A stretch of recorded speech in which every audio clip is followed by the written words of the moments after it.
আসসালামু আলাইকুম ওয়া রাহমাতুল্লাহ।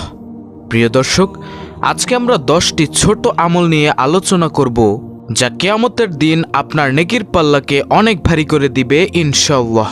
দর্শক, প্রথম আমলটি হচ্ছে মান ক্বালা লা ইলাহা ইল্লাল্লাহু দাখালাল জান্নাহ। অর্থাৎ যে ব্যক্তি দিল থেকে কালেমা আদায় করলো লা ইলাহা ইল্লাল্লাহু মুহাম্মাদুর রাসূলুল্লাহ সাল্লাল্লাহু আলাইহি ওয়াসাল্লাম, সে অবশ্যই জান্নাতে প্রবেশ করবে ইনশাআল্লাহ।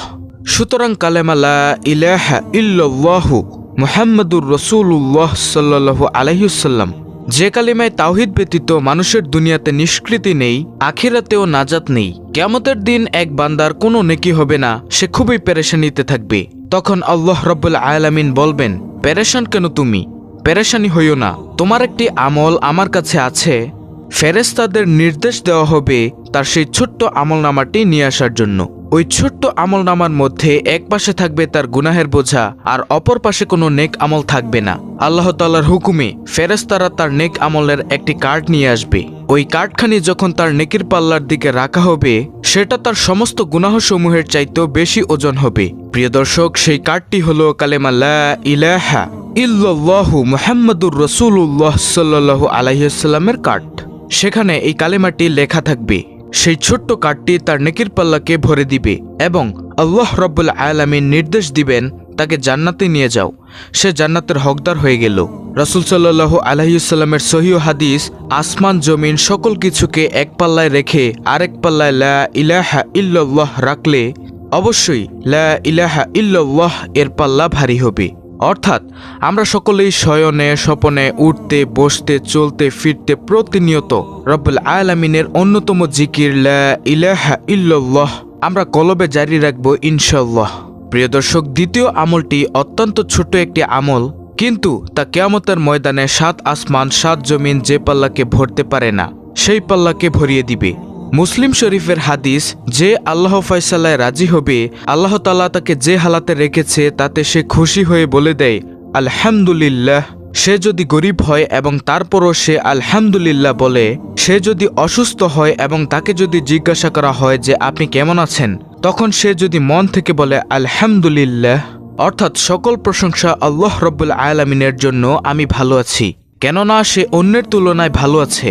আমরা সামান্য সর্দি জ্বর হলে বা সামান্যতম পেরেশানি হলে আল্লাহ তাআলার নাশুকরি করি, সেটা একদমই উচিত নয়। বরং সর্বদা আল্লাহ তাআলার প্রশংসা করতে হবে।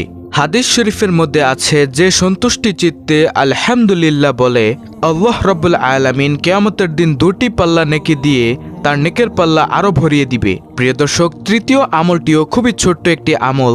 এই আমলটির কথা আমি আপনাদেরকে প্রত্যেকটি ভিডিওতেই বলে থাকি, কিন্তু এর ফলেও নেকের পাল্লা ভারী হয়ে যাবে। 2টি কালেমা আল্লাহ তাআলার কাছে খুবই প্রিয়, কিন্তু মুখে উচ্চারণের ক্ষেত্রে এটি খুবই হালকা, কিন্তু মিজানের পাল্লায় এটি খুবই ভারী। তা হলো সুবহানাল্লাহি ওয়া বিহামদিহি সুবহানাল্লাহিল আজিম।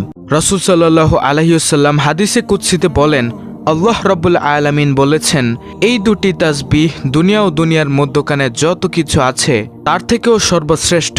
খুব বেশি বেশি এই জিকিরটি করতে থাকুন, তা আপনার নেকির পাল্লাকে ভারী করে দিবে ইনশাআল্লাহ। চতুর্থ আমলটি হলো, রাসূল সাল্লাল্লাহু আলাইহি ওয়াসাল্লাম ইরশাদ করেছেন, সচ্চরিত্র কিয়ামতের দিন সবচেয়ে ভারী আমল হবে। সচ্চরিত্রের 3টি সূত্র হলো, নম্বর 1 হালাল তালাশ করা, নম্বর 2 হারাম থেকে বেঁচে থাকা, নম্বর 3 ঘরের লোকদের প্রতি উদার হওয়া।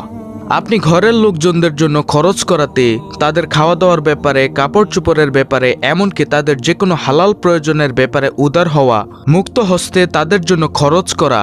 এই 3টি সূত্র মেনে চললে আপনি সচ্চরিত্রবান ব্যক্তি হিসেবে গণ্য হবেন এবং এই আমলটি আপনার মিজানের পাল্লাকে ভরিয়ে দিবে ইনশাআল্লাহ। কিন্তু মনে রাখতে হবে, পরিবারের লোকজনদের জন্য খরচ করা যায়, কিন্তু সেই উপার্জনটি হালাল হতে হবে। 5 নম্বর আমলটি হলো, রাসূল সাল্লাল্লাহু আলাইহি ওয়াসাল্লাম বলেছেন, পৃথিবীর সবচেয়ে সফল ওই ব্যক্তি যার মধ্যে 5টি জিনিস এসে গেছে এবং যা তার নেকির পাল্লাকে ভরিয়ে দিবে। নম্বর 1 লা ইলাহা ইল্লাল্লাহ, নম্বর 2 সুবহানাল্লাহ, নম্বর 3 আলহামদুলিল্লাহ, নম্বর 4 আল্লাহু আকবার, নম্বর 5 যার নেককার সন্তান মৃত্যুবরণ করেছে আর সে তাতে ধৈর্য ধারণ করেছে। এটি এত বড় একটি আমল যে কিয়ামতের দিন তার নেকির পাল্লা ভারী হয়ে যাবে এবং সে জান্নাতে চলে যাবে। 6 নম্বরে হচ্ছে যে বান্দা শুধু এতটুকু বলে দেয় আল্লাহুম্মা গফিরি লিল মুমিনিন ওয়াল মুমিনার। আমরা শুধু নিজের জন্য দোয়া করি, কিন্তু যে ব্যক্তি নিজের মুমিন ভাই বোনদের জন্য দোয়া করে তাদের এত ফজিলত যে নবী করিম সাল্লাল্লাহু আলাইহি ওয়াসাল্লাম বলেছেন, যে ব্যক্তি শুধু এতটুকু বলবে আল্লাহুম্মা গফিরি লিল মুমিনিন ওয়াল মুমিনার, অর্থাৎ হে আল্লাহ তুমি মুমিন নরনারীদের ক্ষমা করে দাও, যে ব্যক্তি এই দোয়াটি করবে অর্থাৎ অন্যদের জন্য দোয়া করবে, তার নেকির পাল্লা ভারী হয়ে যাবে এবং এটি তার জান্নাতে যাওয়ার জন্য সহায়তা করবে। 7 নম্বরে হচ্ছে জানাজায় অংশগ্রহণ। জানাজায় অংশগ্রহণ করার ব্যাপারে নবী করিম সাল্লাল্লাহু আলাইহি ওয়াসাল্লাম ইরশাদ করেন, যে ব্যক্তি জানাজায় অংশগ্রহণ করে তার আমলনামায় উহুদ পাহাড় বরাবর নেকি দেওয়া হয়। সুবহানাল্লাহ। আর যে ব্যক্তি জানাজার পরে সেখানে অবস্থান করে দাফন কার্য সম্পন্ন করে আসে, তার আমলনামায় 2টি পাহাড়ের নেকি লিখে দেওয়া হয়। প্রিয় দর্শক, আপনি কি জানেন উহুদ পাহাড়ের ওজন কতটুকু? এটি হিসাব করা সম্ভব নয়। তাই 7 নম্বর আমলটি হচ্ছে জানাজায় অংশগ্রহণ করা। 8 নম্বর আমলটি হলো একটি খেজুর পরিমাণ সদকা করে হলেও আপনি আল্লাহ রব্বুল আলামিনের খাতায় সদকাকারীদের অন্তর্ভুক্ত হয়ে যান। মহান আল্লাহ রব্বুল আলামিন সেই সদকাকে লালন পালন করতে করতে পাহাড়ের সমান করে দিবেন। কিয়ামতের দিন সে নেকির পাহাড় যখন তার নিকট নিয়ে আসা হবে, তখন সে ব্যক্তি আশ্চর্য হয়ে যাবে। সে ব্যক্তি বলবে, ইয়া রব্বুল আলামিন, এটা তো আমার সদকা নয়, আমি তো আমার জীবনে এত সদকা করিনি। তখন আল্লাহ রব্বুল আলামিন বলবেন, হে বান্দা, তোমার কি মনে আছে তুমি ছোট্ট একটি খেজুর সদকা করেছিলে? আমি আল্লাহ সেই ছোট্ট খেজুরটিকে লালন পালন করতে করতে আজ পাহাড় সমান করেছি।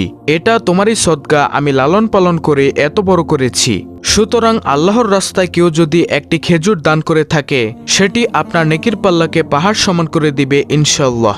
9 নম্বর হচ্ছে রাসূল সাল্লাল্লাহু আলাইহি ওয়াসাল্লাম বয়ান করেছেন, যদি তোমাদের কারো প্রতি রাগ আসে সেটা হয় 2টি কারণে। 1, নিজের কারণে, 2, আল্লাহ তাআলার জন্য। আজকাল আমাদের নিজের জন্য রাগ বেশি আসে, কিন্তু আল্লাহ তাআলার জন্য রাগ আসে না। যখন আপনার সন্তান একটি কাপ ভেঙে ফেলবে, তখন আপনি তার উপর রাগ করেন, বকাঝকা করেন। আপনার সন্তান যদি স্কুলে না যায়, ভালোভাবে পড়াশোনা না করে, তাহলে আপনি তার সাথে রাগারাগি করেন। কিন্তু আপনার সন্তান যদি নামাজ আদায় না করে, তাহলে এতে আপনার একটুও রাগ আসে না। অথচ আপনার উচিত হলো আল্লাহ তাআলার হক নষ্ট হলে তার প্রতি রাগ হওয়া, আর দুনিয়াবী কার্যকলাপের ক্ষেত্রে তার সাথে নমনীয় আচরণ করা। এটি রাসূল সাল্লাল্লাহু আলাইহি ওয়াসাল্লামের সুন্নত। এবং আপনি যদি আল্লাহর জন্য রাগ হন আর দুনিয়াবী কার্যকলাপে নমনীয় থাকেন, তাহলে আপনার আখিরাতের নেকির পাল্লা ভরে যাবে। সর্বশেষ 10 নম্বর আমল হলো রাসূল সাল্লাল্লাহু আলাইহি ওয়াসাল্লামের দ্বীন ধর্মকে প্রচার করা, যা কিয়ামতের দিন নেকির পাল্লাকে ভারী করে দিবে। প্রিয় দর্শক, এসব আমল নিজে করুন এবং অন্যরাও যেন করতে পারে, তাই বন্ধুদের সাথে এই ভিডিওটি শেয়ার করার অনুরোধ করছি। প্রিয় দর্শক, এই 10টি আমল আপনি মৃত্যুর আগ পর্যন্ত ধরে রাখুন, ইনশাআল্লাহ কিয়ামতের দিন আপনার নেকির পাল্লা আল্লাহ রাব্বুল আলামিন ভারী করে দিবেন এবং আপনি পুল সিরাতের পুল পার হয়ে সহজেই আপনি জান্নাতে প্রবেশ করতে পারবেন। আল্লাহ রাব্বুল আলামিন আমাদের সকলকে উপরোক্ত 10টি আমল করার তৌফিক দান করুন।